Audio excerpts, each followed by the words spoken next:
ನಮಸ್ಕಾರ. ವಿಕೆ ಡಿಜಿಟಲ್ ನ್ಯೂಸ್ಗೆ ಸ್ವಾಗತ.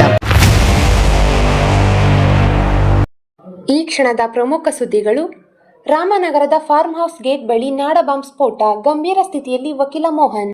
ಗೃಹಲಕ್ಷ್ಮಿ ಯೋಜನೆ ಹಗರಣ ಆರೋಪ, ಸಿಬಿಐ ತನಿಖೆಗೆ ಸಿಟಿ ರವಿ ಪಟ್ಟು. ಡಿಜಿಟಲ್ ಕ್ರಿಪ್ಟೋ ಕರೆನ್ಸಿ ಎಕ್ಸ್ಚೇಂಜ್ ಹೆಸರಲ್ಲಿ ದರೋಡೆ, 12 ಜನರನ್ನು ವಶಕ್ಕೆ ಪಡೆದ ಪೊಲೀಸರು. ರಾಮನಗರದ ಫಾರ್ಮ್ ಹೌಸ್ ಗೇಟ್ ಬಳಿ ನಾಡ ಬಾಂಬ್ ಸ್ಫೋಟ, ಗಂಭೀರ ಸ್ಥಿತಿಯಲ್ಲಿ ವಕೀಲ ಮೋಹನ್. ನಾಡ ಬಾಂಬ್ ಸ್ಫೋಟಗೊಂಡು ವಕೀಲರೊಬ್ಬರು ತೀವ್ರವಾಗಿ ಗಾಯಗೊಂಡ ಘಟನೆ ರಾಮನಗರದ ಹಾರೋಹಳ್ಳಿ ತಾಲೂಕಿನ ಸುಂಡಘಟ್ಟ ಗ್ರಾಮದಿಂದ ವರದಿಯಾಗಿದೆ. ಬೆಂಗಳೂರು ಮೂಲದ ವಕೀಲ ಮೋಹನ್ ಗಾಯಗೊಂಡವರು.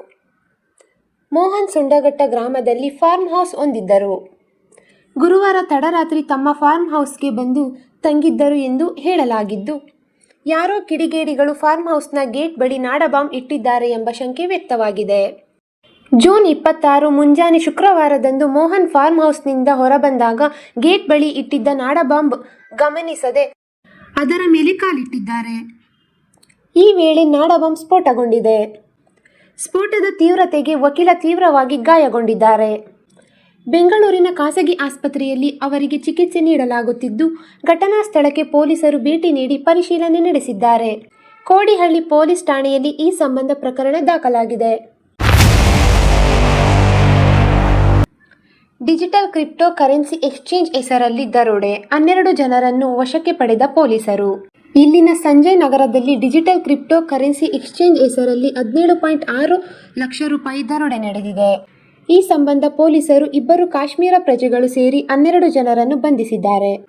ಮುಜಾಮಿಲ್ 23 ವಯಸ್ಸು, ಶೋಯೆಬ್ 20 ವಯಸ್ಸು, ಕರೀಂ 31, ವಾಸಿಂ 40 ವಯಸ್ಸು, ಮೊಹಮ್ಮದ್ ಇಸ್ಮೇಲ್ 29 ವಯಸ್ಸು, ರೆಹಾನ್ 27 ವಯಸ್ಸು, ಆಯಾನ್ 21, ಅಖಿಲ್ ಮೊಹಮ್ಮದ್ 26 ವಯಸ್ಸು, ತೌಸಿಫ್ 32 ವಯಸ್ಸು ಹಾಗೂ ಲಿಯಾಕತ್ ಶರೀಫ್ 33 ವಯಸ್ಸು, ಅಫ್ಜಲ್ ಖಾನ್ 27 ವಯಸ್ಸು ಹಾಗೂ ಇಮ್ರಾನ್ ಪಾಷಾ 40 ಬಂಧಿತರು. ಈ 12 ಜನರು ಬಂಧಿತರಾಗಿದ್ದು, ದೂರುದಾರ ವಿಶ್ವಾಸ್ ಕಾಫಿ ಶಾಪ್ ಆರಂಭಿಸಲು ತಯಾರಿ ನಡೆಸುತ್ತಿದ್ದರು. ಇದಕ್ಕಾಗಿ ಕಿಚನ್ ಟೈಲ್ಸ್ ಹಾಗೂ ಕಟ್ಲೇರಿ ವಸ್ತುಗಳನ್ನು ಹುಡುಕಾಡುತ್ತಿದ್ದರು. ಈ ವೇಳೆ ಆರೋಪಿಗಳು ಈ ವಸ್ತುಗಳನ್ನು ಚೀನಾ, ಜಪಾನ್ನಲ್ಲಿ ಖರೀದಿಸಿದ ಕಡಿಮೆಗೆ ಸಿಗಲಿದೆ ಎಂದು ನಂಬಿಸಿದರು. ಅದರಂತೆ ಕಳೆದ 9ನೇ ತಾರೀಕು ಹಣ ಎಕ್ಸ್ಚೇಂಜ್ಗೆ ತಂದಿದ್ದ ವೇಳೆ ಆರೋಪಿಗಳು ಬೈಕ್ನಲ್ಲಿ ಬಂದು ಹಣ ಕಸಿದುಕೊಂಡು ಎಸ್ಕೇಪ್ ಆಗಿದ್ದರು. ಈ ಸಂಬಂಧ ಖಾಸಗಿ ಕಂಪನಿಯೊಂದರಲ್ಲಿ ಕೆಲಸ ಮಾಡುತ್ತಿದ್ದ ವಿಶ್ವಾಸ್ ದೂರು ದಾಖಲಿಸಿದ್ದಾರೆ. ದೂರಿನ ಆಧಾರದ ಮೇಲೆ ಪೊಲೀಸರು 12 ಜನರನ್ನು ಬಂಧಿಸಿದ್ದಾರೆ. ಈ ವೇಳೆ 13.90 ಲಕ್ಷ ರೂಪಾಯಿ ನಗದು, ಕೃತ್ಯಕ್ಕೆ ಬಳಸಿದ 6 ದ್ವಿಚಕ್ರ ವಾಹನ, 1 ಕಾರು ಹಾಗೂ 13 ಮೊಬೈಲ್ಗಳನ್ನು ವಶಕ್ಕೆ ಪಡೆದುಕೊಂಡಿದ್ದಾರೆ ಎನ್ನಲಾಗಿದೆ. ಗೃಹಲಕ್ಷ್ಮಿ ಯೋಜನೆ ಹಗರಣ ಆರೋಪ, ಸಿಬಿಐ ತನಿಖೆಗೆ ಸಿಟಿ ರವಿ ಪಟ್ಟು. ಗೃಹಲಕ್ಷ್ಮಿ ಯೋಜನೆಯಲ್ಲಿ 250 ಕೋಟಿ ರೂಪಾಯಿಗೂ ಅಧಿಕ ಹಗರಣ ನಡೆದಿದೆ ಎಂಬ ಬಲವಾದ ಆರೋಪಗಳು ಕೇಳಿಬಂದಿದೆ. ಈ ಬಗ್ಗೆ ಮುಖ್ಯಮಂತ್ರಿಯವರು ಮಾತನಾಡುತ್ತಿಲ್ಲ ಏಕೆ ಎಂದು ಬಿಜೆಪಿ ಮುಖಂಡ ಸಿಟಿ ರವಿ ಅವರು ಪ್ರಶ್ನಿಸಿದ್ದಾರೆ. ಚಿಕ್ಕಮಗಳೂರಿನಲ್ಲಿ ಮಾಧ್ಯಮದವರೊಂದಿಗೆ ಮಾತನಾಡಿದ ಅವರು, ಈ ಪ್ರಕರಣವನ್ನು ತಕ್ಷಣವೇ ಸಿಬಿಐ ತನಿಖೆಗೆ ವಹಿಸಬೇಕು. ರಾಜ್ಯ ಸರ್ಕಾರದ ಯಾವುದೇ ರೀತಿಯ ತನಿಖೆಯಿಂದಲೂ ಈ ಪ್ರಕರಣದಲ್ಲಿ ನ್ಯಾಯ ಸಿಗಲು ಸಾಧ್ಯವಿಲ್ಲ.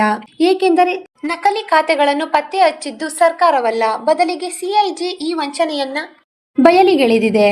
ಒಂದೇ ಬ್ಯಾಂಕ್ ಖಾತೆಗೆ ಸಾವಿರಾರು ಜನರ ಹಣ ವರ್ಗಾವಣೆಯಾಗಿದೆ ಎಂದರೆ ಇದು ಸಾಮಾನ್ಯ ಸಂಗತಿಯಲ್ಲ ಎಂದಿದ್ದಾರೆ. ಈ ಭ್ರಷ್ಟಾಚಾರದ ಕುರಿತು ಮುಖ್ಯಮಂತ್ರಿಗಳು ಹಾಗೂ ಮಾಜಿ ಮುಖ್ಯಮಂತ್ರಿಗಳು ಮೌನ ವಹಿಸಿರುವುದು ಏಕೆ?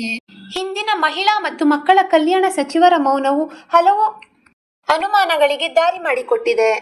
ಈ ನಕಲಿ ಖಾತೆಗಳ ಹಣದ ಪಾಲು ಆಳುವವರಿಗೂ ಸಿಕ್ಕಿದೆಯೇ ಎಂಬ ಸಂಶಯ ಮೂಡುತ್ತಿದ್ದು, ಗೃಹಲಕ್ಷ್ಮಿಯರ ಹೆಸರಿನಲ್ಲಿ ಹಣ ಲೂಟಿ ಮಾಡುವುದು ರಾಜ್ಯದ ಗೃಹಲಕ್ಷ್ಮಿಯವರಿಗೆ ಮಾಡಿದ ದ್ರೋಹ ಎಂದು ಕಿಡಿಕಾರಿದ್ದಾರೆ.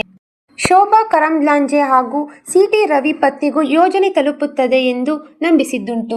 ಈಗ ಇಂತಹ ಲೂಟಿ ನಡೆಸಿರುವುದನ್ನು ಗಂಭೀರವಾಗಿ ಪರಿಗಣಿಸಬೇಕಾದಂತಹ ಪರಿಸ್ಥಿತಿ ಬಂದೊದಗಿದೆ. ಸತ್ಯಾಸತ್ಯತೆ ಹೊರಬರಲು ಸಿಬಿಐ ತನಿಖೆಯೊಂದೇ ದಾರಿ ಎಂದು ಸಿಟಿ ರವಿ ಅವರು ಒತ್ತಾಯಿಸಿದ್ದಾರೆ. ಇದು ಈವರೆಗಿನ ಸುದ್ದಿಗಳು. ಮತ್ತಷ್ಟು ಸುದ್ದಿಗಳಿಗಾಗಿ ನೋಡ್ತಾ ಇರಿ ವಿಕೆ ಡಿಜಿಟಲ್ ನ್ಯೂಸ್. ವೀಕ್ಷಕರೇ, ವಿಕೆ ಡಿಜಿಟಲ್ ನ್ಯೂಸ್ ಯೂಟ್ಯೂಬ್ ಚಾನಲ್ ಅನ್ನು ಲೈಕ್ ಮಾಡಿ, ಸಬ್ಸ್ಕ್ರೈಬ್ ಮಾಡಿ ಮತ್ತು ಹೆಚ್ಚಿನ ಜನರಿಗೆ ಶೇರ್ ಮಾಡಿ.